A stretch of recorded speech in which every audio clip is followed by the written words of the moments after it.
make us live on an Instagram as well. And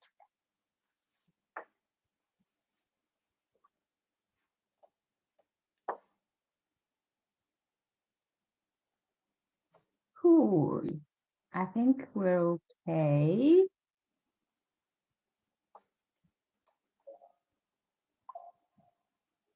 We're I live think we on are. Instagram.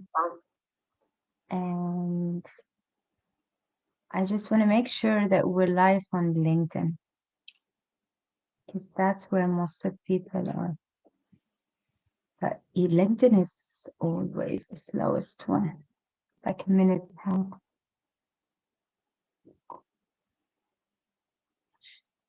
Yes, we're good. Perfect.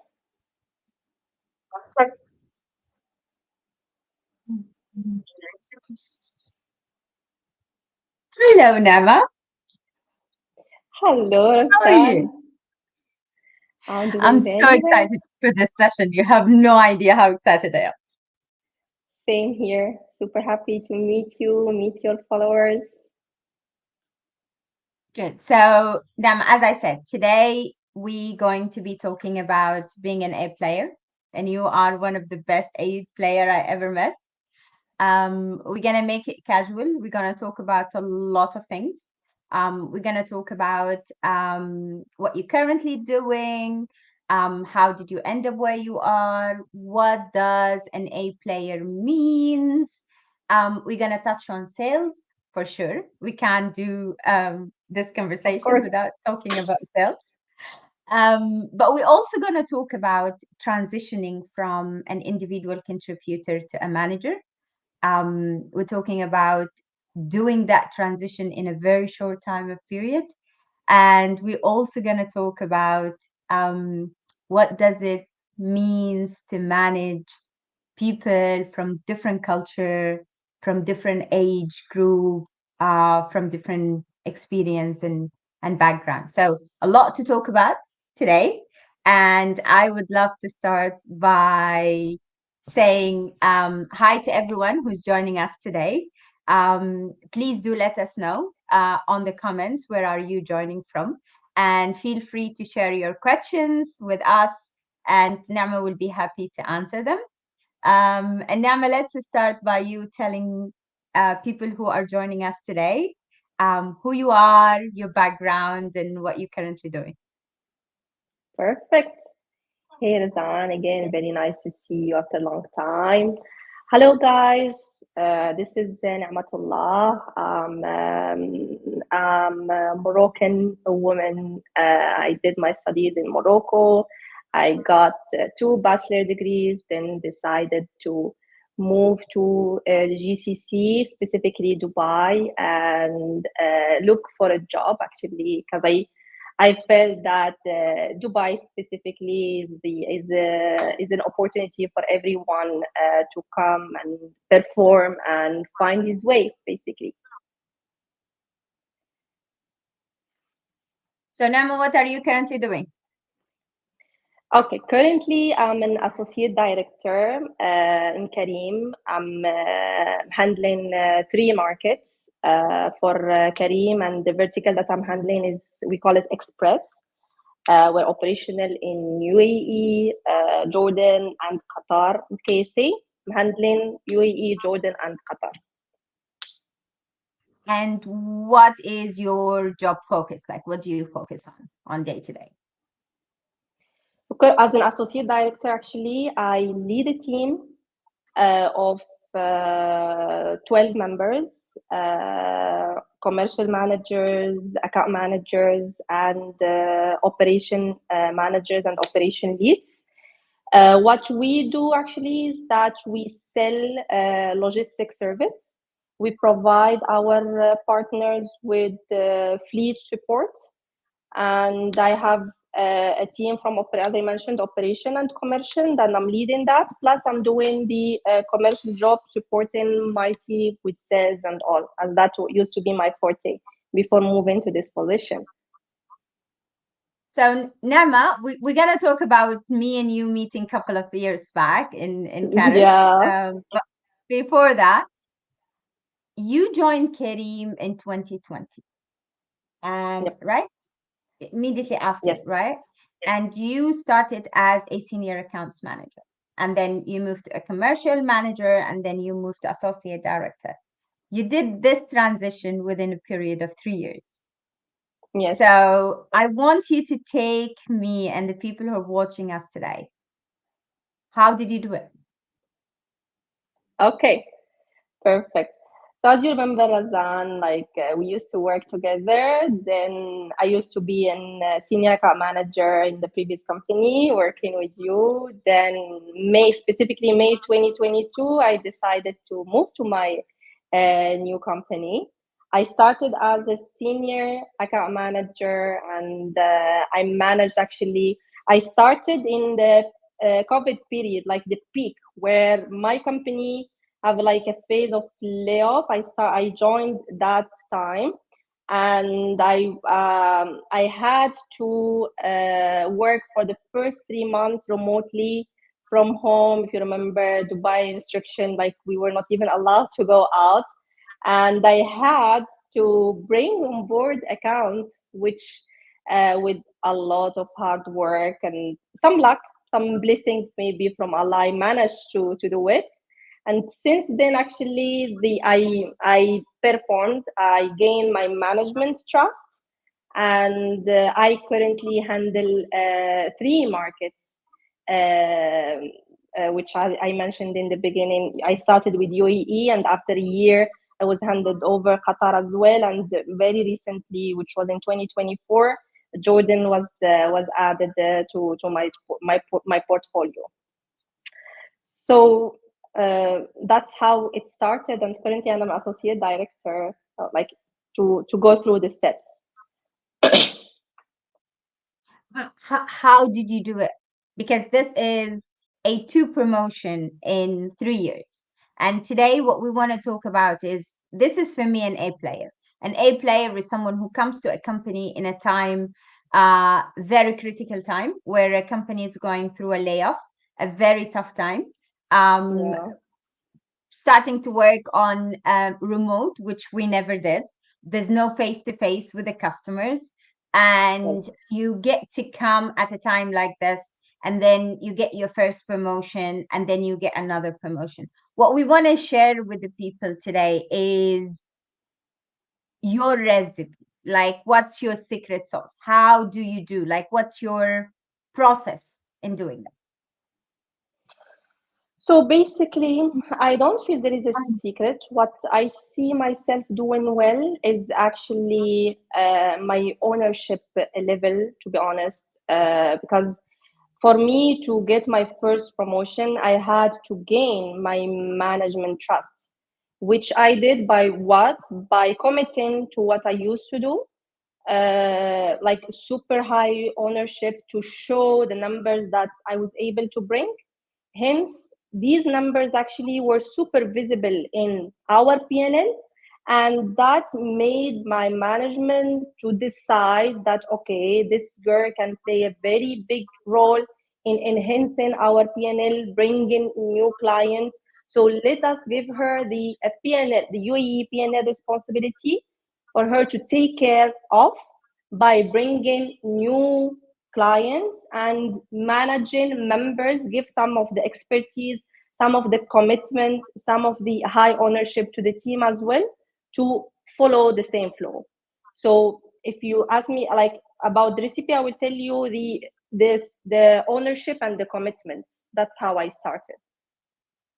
Okay, so let's just stay in the ownership piece, right? Because I think this Mm-hmm. is a very important thing. There is too much school to this. There's different school to the ownership one. Someone would take ownership is when I being given something to do, I own it and I get it done. And someone else will take ownership as being proactive. I'll jump on things before even they ask me to do. And someone else would look at it as a combination of the two. What is Ni'ma style and how do you do it? How do you show it? So ownership for me is to sit one time with the management, get the full understanding of the strategy, and خلاص, do it my way, which means I will own it from A to Z. I will prepare my steps and how to do it. If I have a target, let's say, of bringing X amount of revenue, I get that guidance and I will do it. I will do it my way.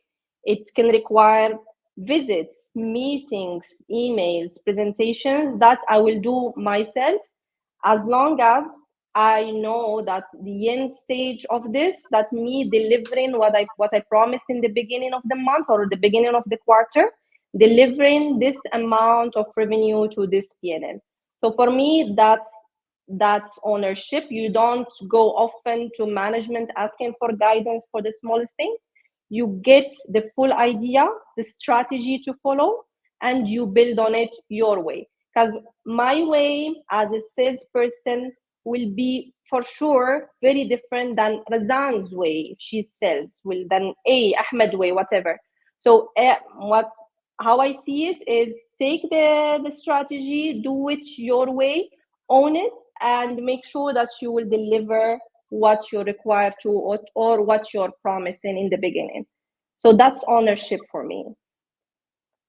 Nice.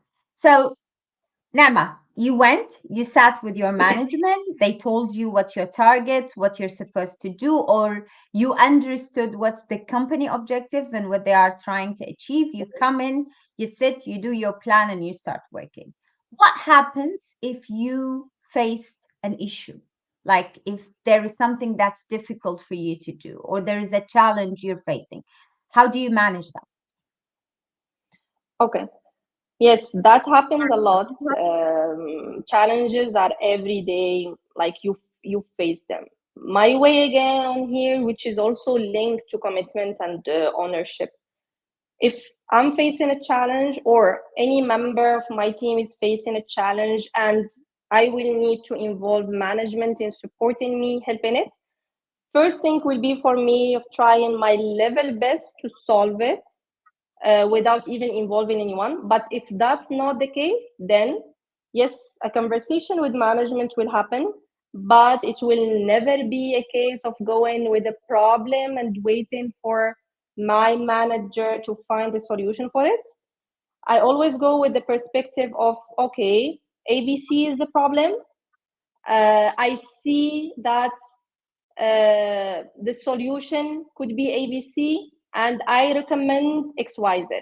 So I go with the full picture, how I see it. I will be like, okay, I tried this, it didn't work. I still see that this is the issue. I recommend this kind of solution. What are your thoughts? Or do you see it otherwise? So I will go with the solution or maybe a potential solution for the problem I'll go in with. Nice. So, little bit still with the promotion piece. How do you go about your promotion? Do you have a conversation with your manager? Do you put your eye on the next position and you start? How do you go about it? If you are in a job and you would want to go to the next step, you're a senior accounts manager, you want to be the manager of the team. How do you make that leap? How do you plan for it? Actually, I never ask for promotion in all my experiences. I never, even Razan, if you remember, in our old company, I was promoted once, and that was with you, and I didn't come or ask for any promotion. And Yeah. that's happening in Kareem as well, actually. I never ask of promotion. What I try to do that I let my numbers talk about me, and we have here a process that your peers can write about you, your reportees can write about you in our system, and your management can write about you. Hence, the management HR have the full visibility on seeing your peers feedback about you, plus the numbers that give me exposure. Like, to be honest, like my numbers, also my achievement give me that exposure. Like my first promotion, I wasn't even expecting it because it was a year after me joining. And still, when we need a position that's higher than mine, my till today, my manager or the management, the board never feel that, okay, let us hire. No, like, okay, I see that Ni'ma is able to deliver, let us give her more. So to cut to the chase, I never asked nor willing to ask for a promotion at all. Okay, so I actually gonna come into that. So maybe you don't ask about promotion, but you actually force the person in front of you to give you that promotion. I remember when we worked together, and just for people who are watching us today, when I just took the role, Nema was the youngest member in the team, the one who just joined before me, right? The last one to Yeah, join yeah, the team, and um, the the way she carried herself from day one would make you would force you to notice her. So she will always come to the meeting very, very much prepared. She will always have a lot of questions. She's always the first person to raise her hand wherever there is a project going on. And I remember one time we were having one to one, and I realized that you have a long list of projects because every time you put your head. I think the one thing that I liked the most about working with you at that time, and I think you carried that with you until today, is the dependability. I knew that whenever task I gave you, you will get it done. I remember we had an issue in Bahrain, and I remember I just said, yeah, Nema, go and fix it. Like I don't even care what's going on there, just go and fix yeah, it. And I remember you went, you spent like 2 weeks or so, and you sat with people, you met clients, you sorted out, and you came back. And I just sent you there, right? I just dumped you in the yeah, sea, yeah, and yeah. you.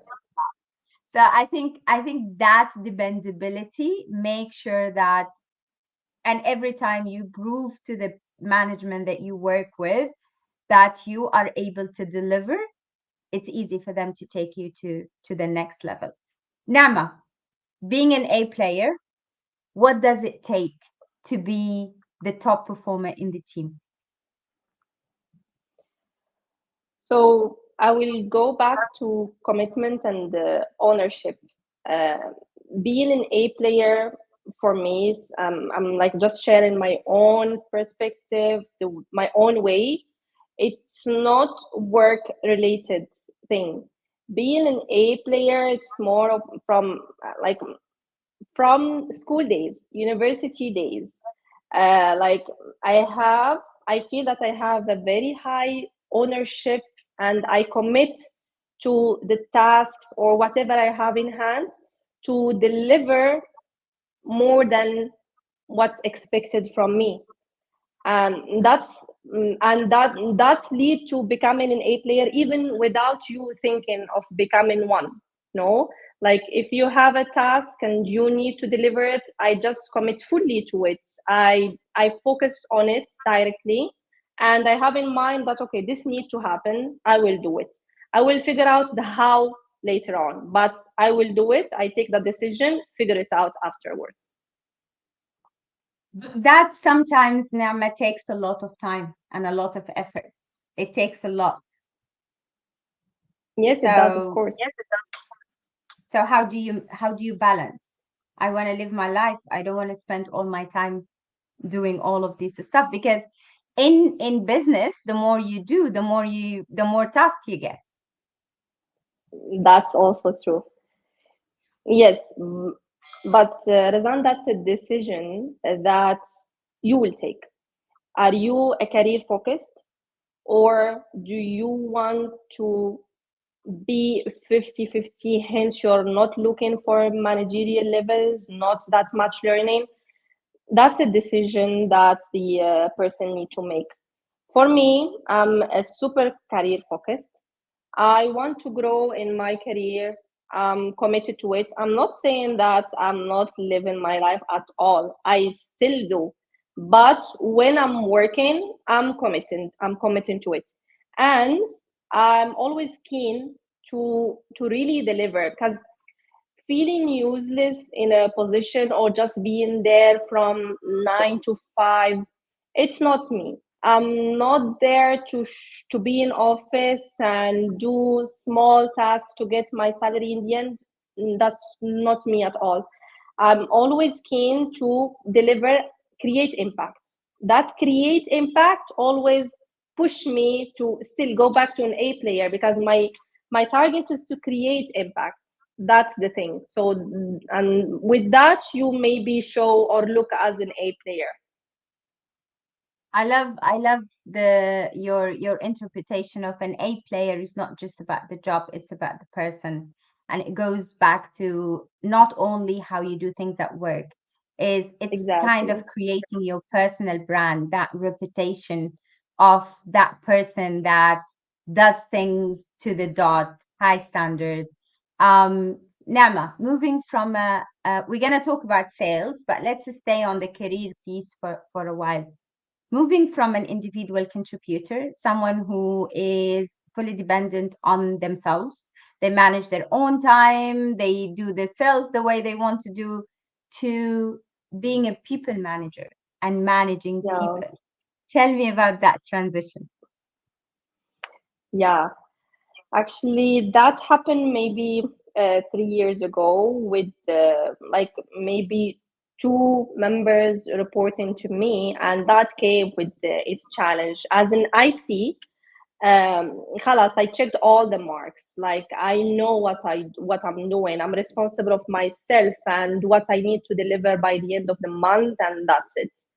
So, as I mentioned, with the trust and all, I managed to get that like that attention from the management. Hence, I got more responsibilities, and I've started actually managing a diverse team of like different background people, specifically actually people all older than me.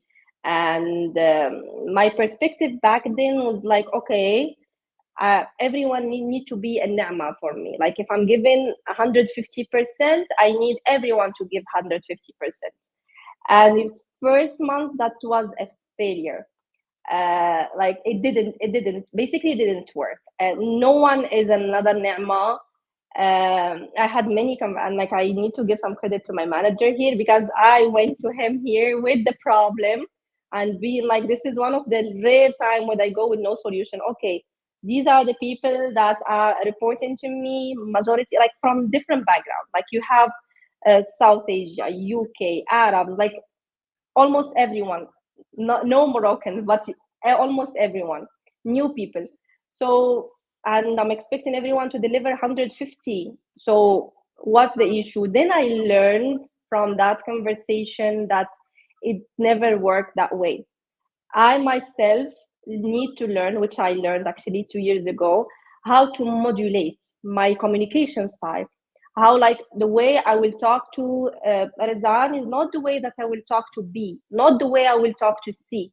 To convey my message, I need to keep modulating and have in my mind or consider every member background, culture, age. And I started learning that. I spent some time learning that, and it was super effective. Since then, I really felt that when I learned this art, I started seeing the impact and how effective that was. So no one is Nama, and no one should deliver 150. Like, maybe the other guy can deliver 200, but in his way, you know. I need to modulate, convey my message, delegate when it needs to delegate, support when I need to do it myself. I learned that it's an art, to be honest, and it supported me big time. And how did you learn? What was your learning tools? So the first learning tool, as I mentioned, was failing at it in the beginning. So failing at it, okay, what should I do? How to figure it out? How to find the solution? Then actually I search like e-learning, how to modulate, how to become a manager. I did my research, my studies, And I started implementing these studies. Okay, so I will deal, let's say, with a reportee who's older from another nationality. I like, and his way is pure execution, a bit less organized. However, execution is 110% or whatever. So, how to convey my message in his way? And in that specific case, it will be okay, XYZ need to be delivered by this, and you will focus on execution. I don't need you to be organized. I don't need you to look at data. Like, you will do your forte, understanding every member forte, deciding of, okay, even if a guy was hired as a sales executive and it didn't work, basically. So I had to understand, okay, this guy is a farmer, this guy do very well in account management. So instead of letting go of him, let me move him this side and try for a few months. And that also worked. And then, okay, this guy 40 is being a farmer.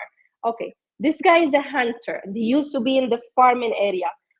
Try him here. He enjoyed going out, meeting people, signing accounts. So that's his forte. You communicate based on his background. So that took me actually months of learning, but I feel maybe the last 2 years, it's a success, basically.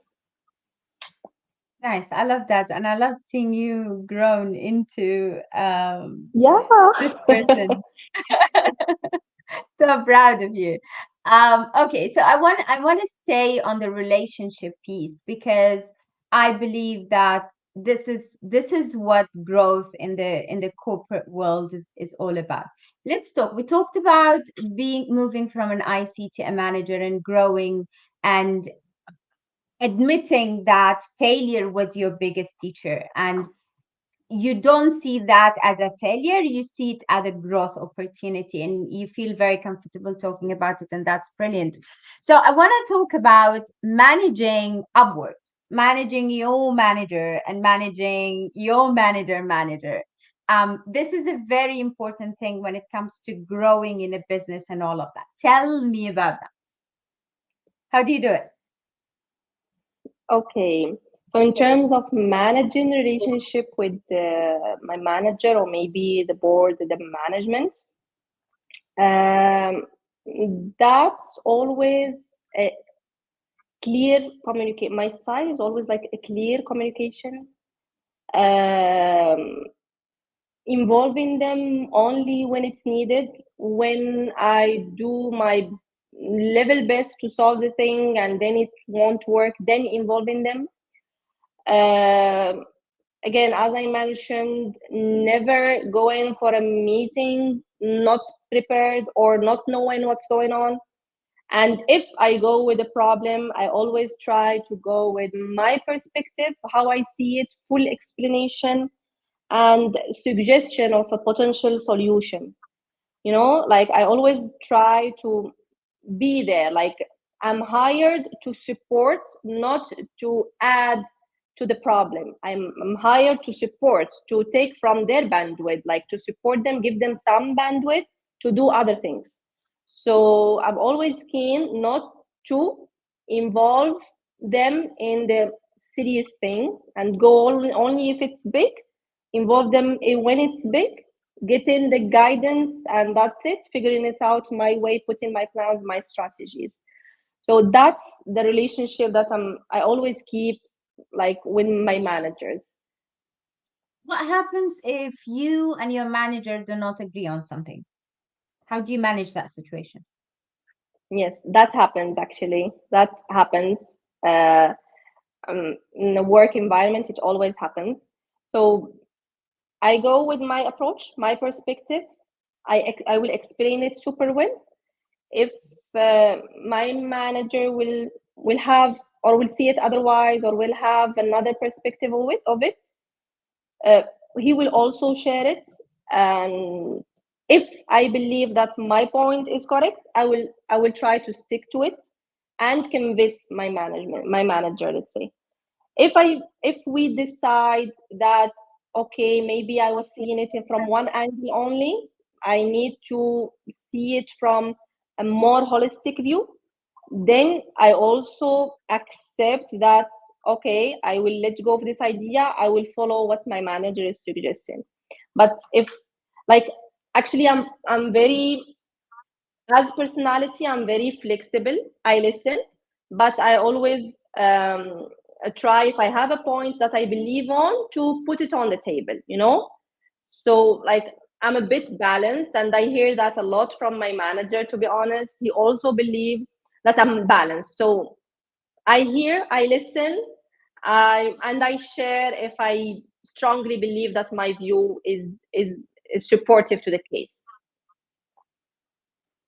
Nice. Nama, I wanna touch on you being someone who is very young in your mid-20s and managing people who are on their late 20s, mid-30s, early 40s, different generation, more experience. You're a girl, young, beautiful. So, and in sales. So I want you to touch base on that. How did you manage to overcome that obstacle? Yeah. Yeah, actually, I manage variety of age groups, like maybe from 18 to the 50s. That's like how my team is. And in the beginning, like being a woman, I didn't feel that's a struggle. But yeah, being that young, especially back then, that was a struggle. Especially, you know, like there are some cultures that for them, young person managing me, that might don't fly in their books.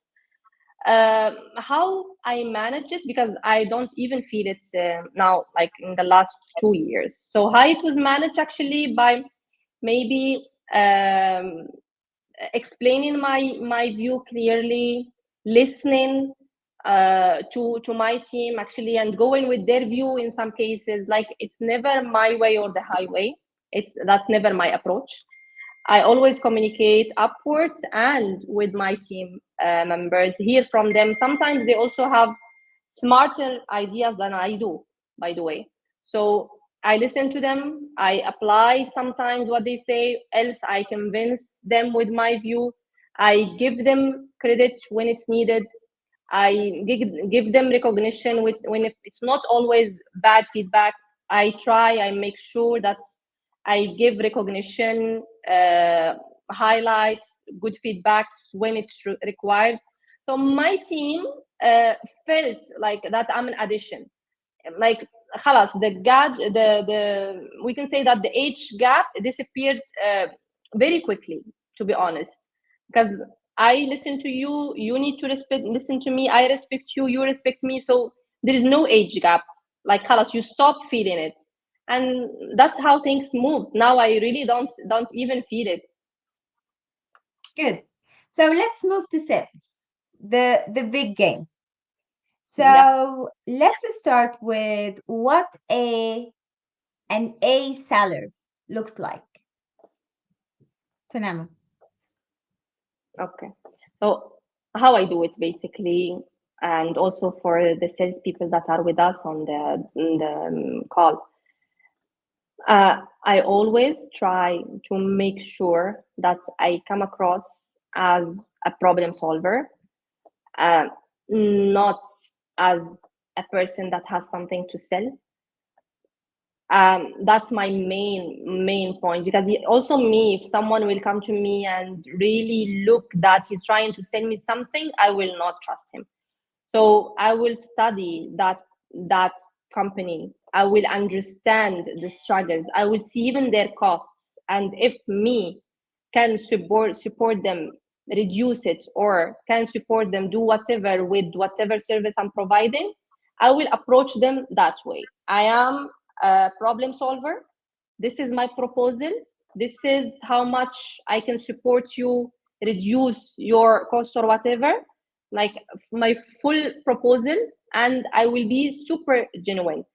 Actually, that's also a second key for me, like genuinity, to come across as transparent. This is my service. This is what I can do for you. And whatever I'm saying, I'm not over promising at all.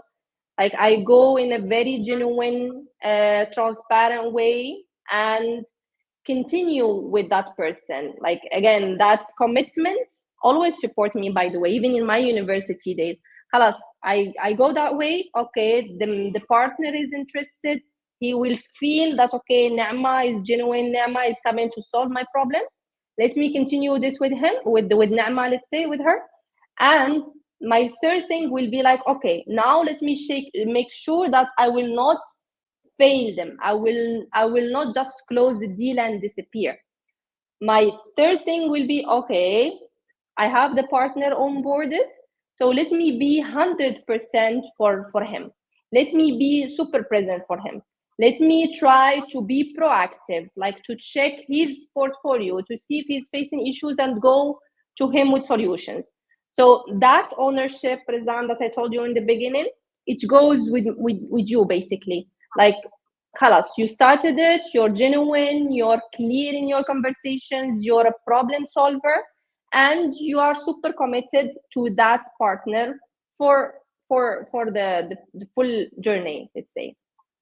So that's how even the partner in his mind will be, okay, Naama is there for me.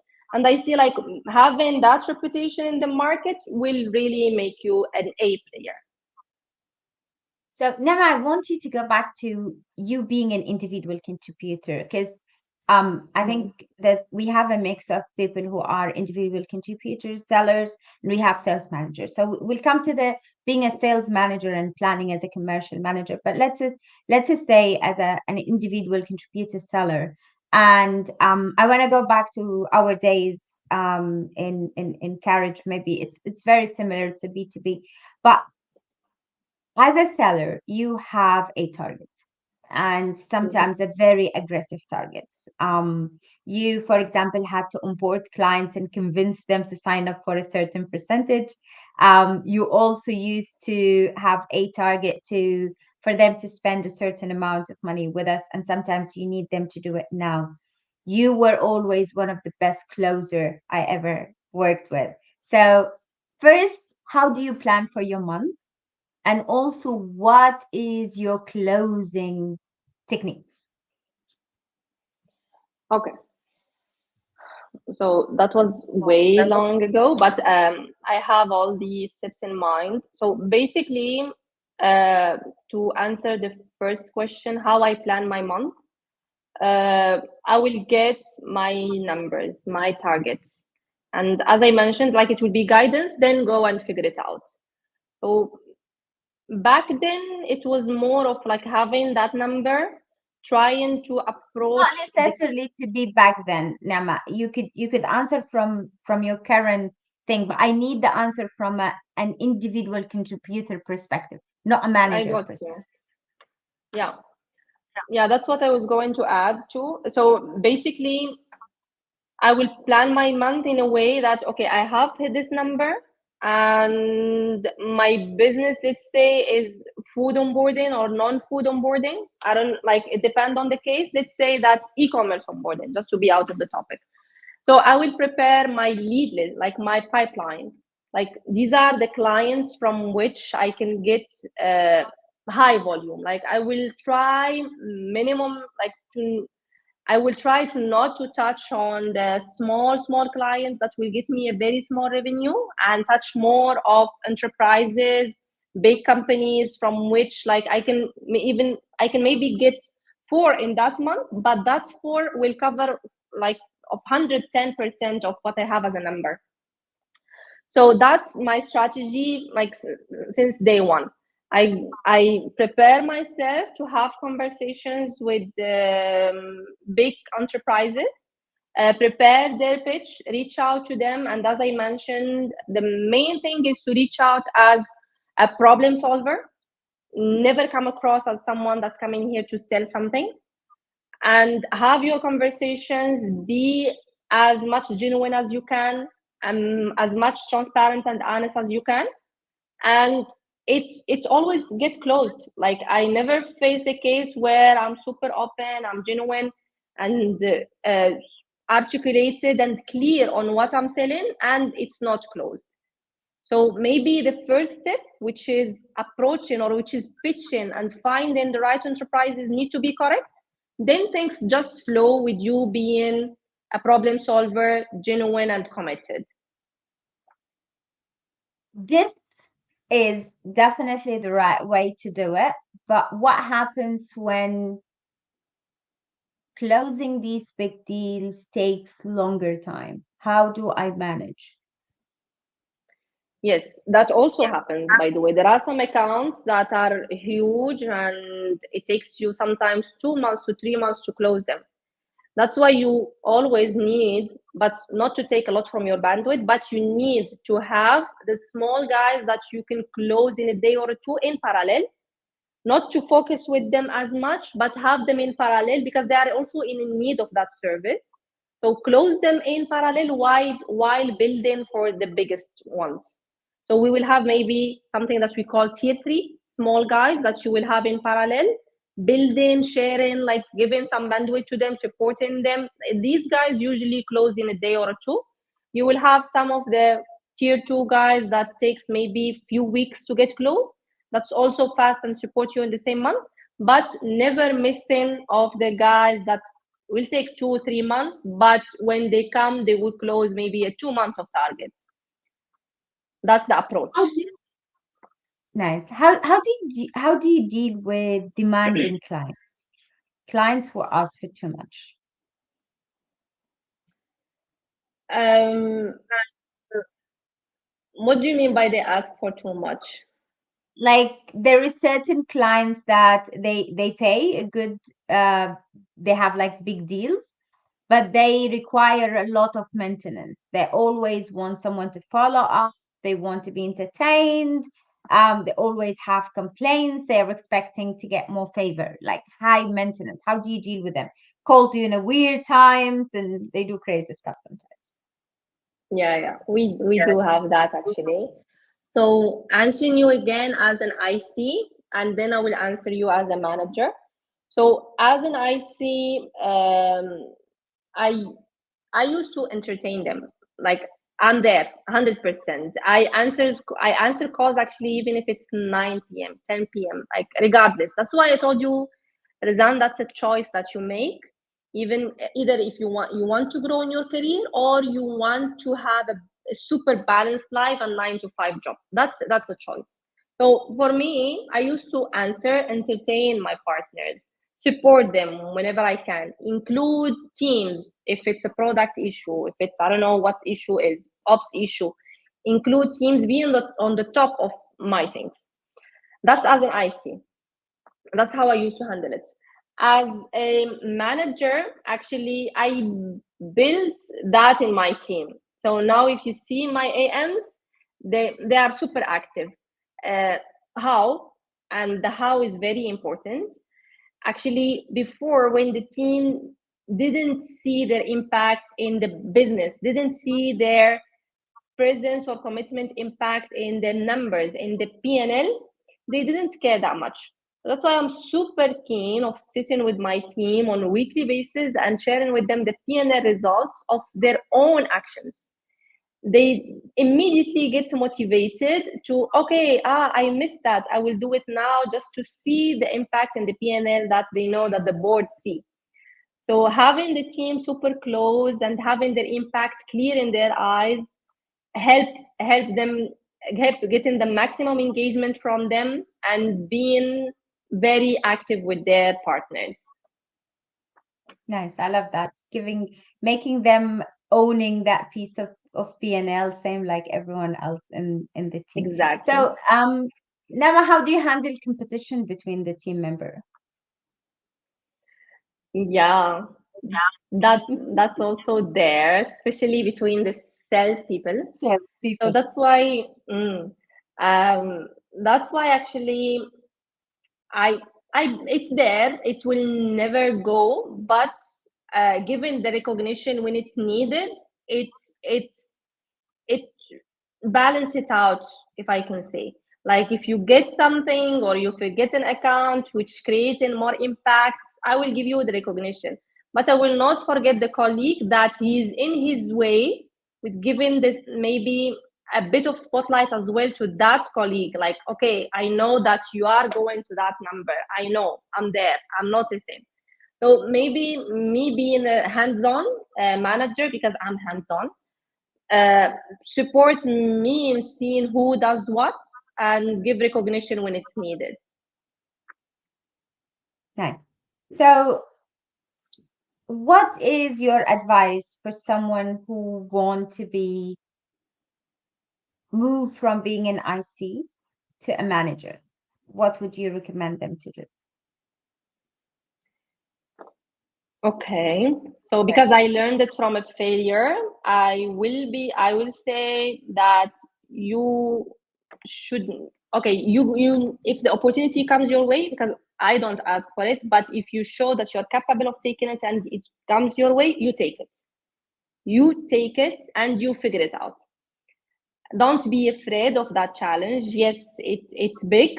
It's a lot of responsibility, a lot of work that you need to achieve and deliver. You take it, you study about it, you try to delegate as much as you can. My perspective again is to still be in hands-on, being there to support team members. So to take this opportunity, show your numbers, okay? Show what you can do. You got the opportunity, figure it out. You know, these are the steps how you figure it out by learning how to modulate, how to deal with people, how to handle conversations with different backgrounds and cultures, if we see it in phases. So, Nama, let's kind of just touch on the things that salespeople, things that differentiate a good salesperson from a non-good salesperson. Like there's a lot of now sales is the game in the UAE. Like and companies are getting more aggressive into hiring salespeople. And even within the sales organization, managers and companies are becoming more aggressive when it comes to targets and all of that. So what are the mistakes or the fallouts that you notice that salespeople are doing these days? Noticed in our market specifically is, again, coming across as someone that has a target and want to sell. You even hear from some people that I have a target and I need your support. Like if I'm the targeted audience for them, you hear it sometimes. And as again, as a salesperson, I just find it very wrong. If you need to reach out to me, you reach out to me as a problem solver. Come to me because you noticed that I have a problem. And for you to notice that I have a problem, you need to study my case. You need to study my company. You need to see what I do and what you can do better to come to talk to me. If not, then I will just see you as any other company that comes to me and try to sell me something. Then I will not trust you, man. I won't. So for you to do it in the right way, you need to do your homework. You need to understand the person and the company that you're going to sit with and have this conversation with, and go with your proposals to solve for his issue. Like, know how busy this country is and how busy people are. So if you really want to get a share from whatever is there, appear or come across as someone that's coming to solve their problem, and seriously be as genuine as you can. No lies, like avoid over promising. There is one thing I want to touch on because I remember it was something that you used to be really good at.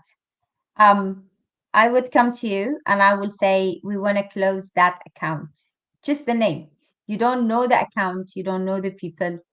And it's usually a very big account, and you usually make it happen. So how do you do that? Yeah, actually, I do that because I always like pitch up after understanding the impact of that account in the future. So how I do it again by not going to that meeting before I fully understand How what do you your get business to the is. person before the meeting? How do you get to the person before the meeting? These are secrets, man. You want me to share it? Spill the tea. So I have my tools basically. I'm here for more than 7 years in Dubai. I have built my connections, my circle. So if I see your company, I will reach you regardless, either online, either through connections, either whatever is there. I have built that.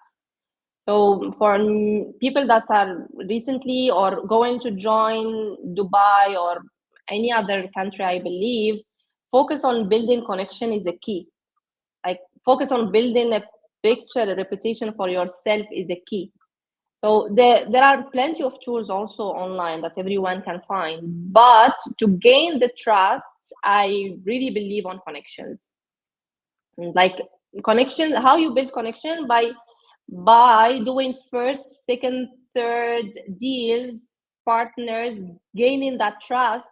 Halas, then connection will be built by itself. I think that's a very important point because a lot of people deal with sales as a hit and run.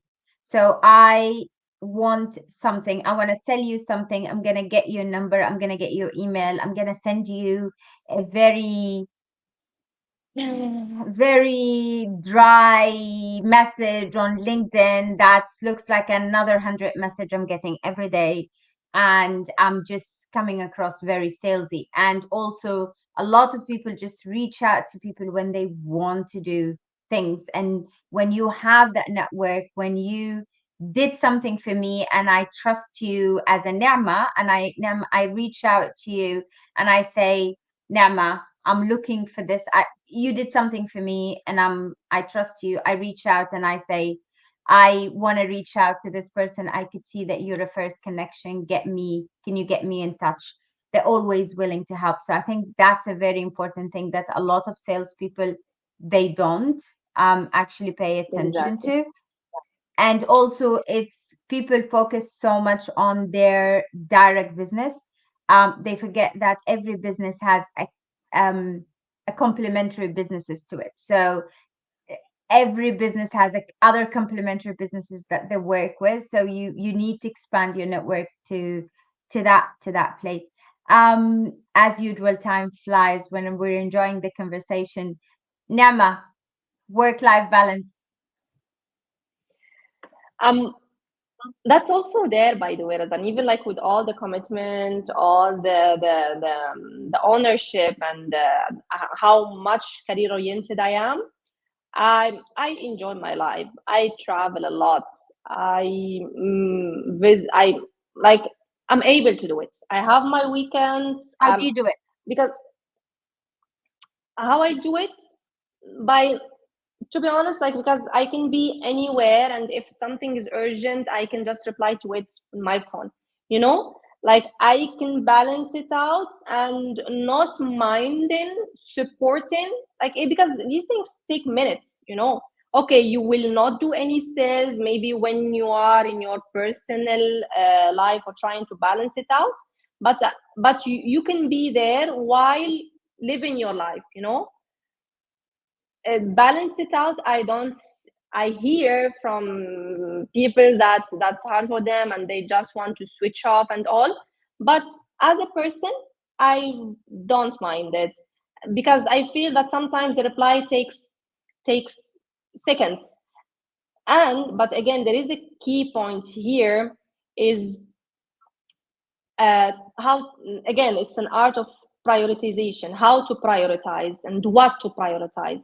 So you will see a message while you are maybe on leave, or I don't know, after work hours in your weekend.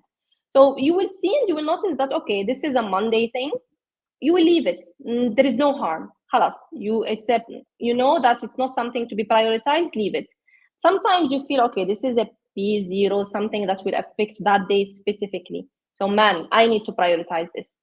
So, like the art of prioritizing what is needed for salespeople, and even for managerial level. Nice. I love that. I love that. I think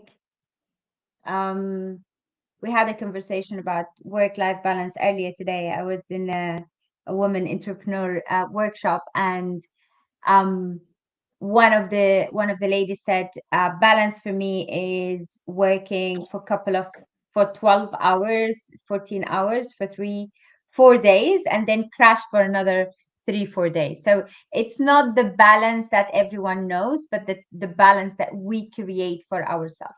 So Nama, your 3 advices for people who are currently in the market, either looking for a job or they are in the job, but they want to move to the next job and they want to stand out, they want to shine, and they want to make a name for themselves. Okay. First thing here. I'm here. Are you Don't still worry. there? Yes, I am. Okay. First thing here actually is to not to rush it out. Take opportunities that really plays on your strength. If you are sales, go for sales. But if you feel that you are a farmer and you try to learn it, but you couldn't learn it, it's not your strength, I really don't advise you to go for it. So play on your strength. When you play on your strength, the next step I advise here is actually to do your research. Let's say like I'm Naama, I decided to join Kareem. So I will not play it in a way of looking desperate and reaching out to any company I come across. I won't do it. Like if I want sales, I focused on Kareem, I will really focus on Kareem. Let me try to join this. I think I can add value to it. Let me try this play on my strength. Let me try to join it. So I will do all my research about this company and how can I add to them? Like what can I add to them? What support I can bring to the table. And I will try the maximum by this research to have a good pulse, of the business, the situation that they face, what's there. Then apply for that position, mentioning whatever plays on my strength and what I can bring to the table. Being genuine. Don't lie, because that will be discovered very soon. Study it so you can be as clear in your conversation as you can, and you won't like over promise in your interview or your email or whatever way you're approaching them. So yeah, these are, I think, the 3 advices. Like basically take an opportunity that play on your strength, don't look desperate, and when you take this opportunity, just study about that company, take a pulse of their business, and go for that conversation or email or whatever way you're approaching them super clean. Like you maybe give them information that they forgot about their own business. That will get them interested on you. I don't feel if you go as, yeah, I can do sales, but maybe in the future I want to focus more on something. Man, I know that you will not help me with sales. Khalas, I can tell. So that's an advice that I'm happy actually to share with new salespeople here. When you are interviewing for your team, Nama, what is the things that you look for in the interview? Yes, actually, I do that. I ask questions to because I interview a lot for all our markets, and I interview mainly for account management position, sales position, and ops position. So for sales, since we're talking sales here, for sales position, I speak a reality, what's going on, and try to get an understanding of, do they know something about me? Okay, I'm a vertical within Kareem. Maybe they know Kareem, but do they know my vertical? Like what's B2B for them? Like I really try to understand if they know about the positive, because the same way they will come to me, the same, and that's their way of going to clients. So if they didn't study me and my company for my interview, how can they study a company that they will go to sell to, you know?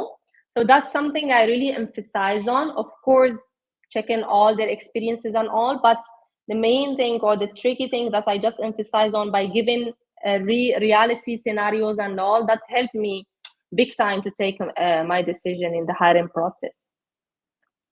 So it's more about how they think rather than what they know. What, Or because everyone can information. learn, you know, everyone Yeah. can learn what you know now, like what you don't know now, you can easily know tomorrow. But what really make the impact, if the way, because the way you think will show me how much impact you will bring. So if you search and like you really give that much commitment to your interview, at least that will give me a view, okay, as sales this guy or this girl can work. If not, then I will not get the full trust. And unless if you are getting or you're checking other most important marks for me, which are maybe numbers or commercials or whatever. But I have this as a key point in my conversations in interviews. I love that. And I love what you said earlier about the top three things that you would advise people who are looking for a job. I think it's very important for people to be self-aware. We all have our strengths and we have our shortcomings or areas where we're not so strong. I call it weaknesses. Some people doesn't want to use that word now, but for me, it is what it is. But I think it's very important to play to your strengths. You know where you're good at. I love the note about desperation because I think a lot of people come when we're looking for a job, we're dying to have that job, right? But and I think unfortunately I see it a lot in my Sudanese fellas who are actually currently looking for their job. I understand where is that coming from. They are displaced, they are running out of time. But the desperation does not help you. It's just gonna make you look come across very weak. It's not gonna appeal to the person in front of you. So I see a lot of desperation acts of like unprofessional messages are being sent, open to work. I like long posts about Exactly. like this is not what recruiters are looking for. Recruiters are looking for people who are able to think out of the box, to do things, to um, deliver and make an impact, as you said earlier. So if you can show me that you can deliver and you can make an impact, then that job is yours. Nema, Exactly. it's been a pleasure. Thank you so much for being here today. I hope people who were with us today had the chance to uh, learn a couple of things from you. There was a lot of things that you talked about. Thank you so much for being here today. And thank You're you for very welcome. joining us today. Thank you, and thank you, everyone. I hope that you enjoyed this session and you learned something. Thank you, Razan, for the time. Thank you. Let me ending the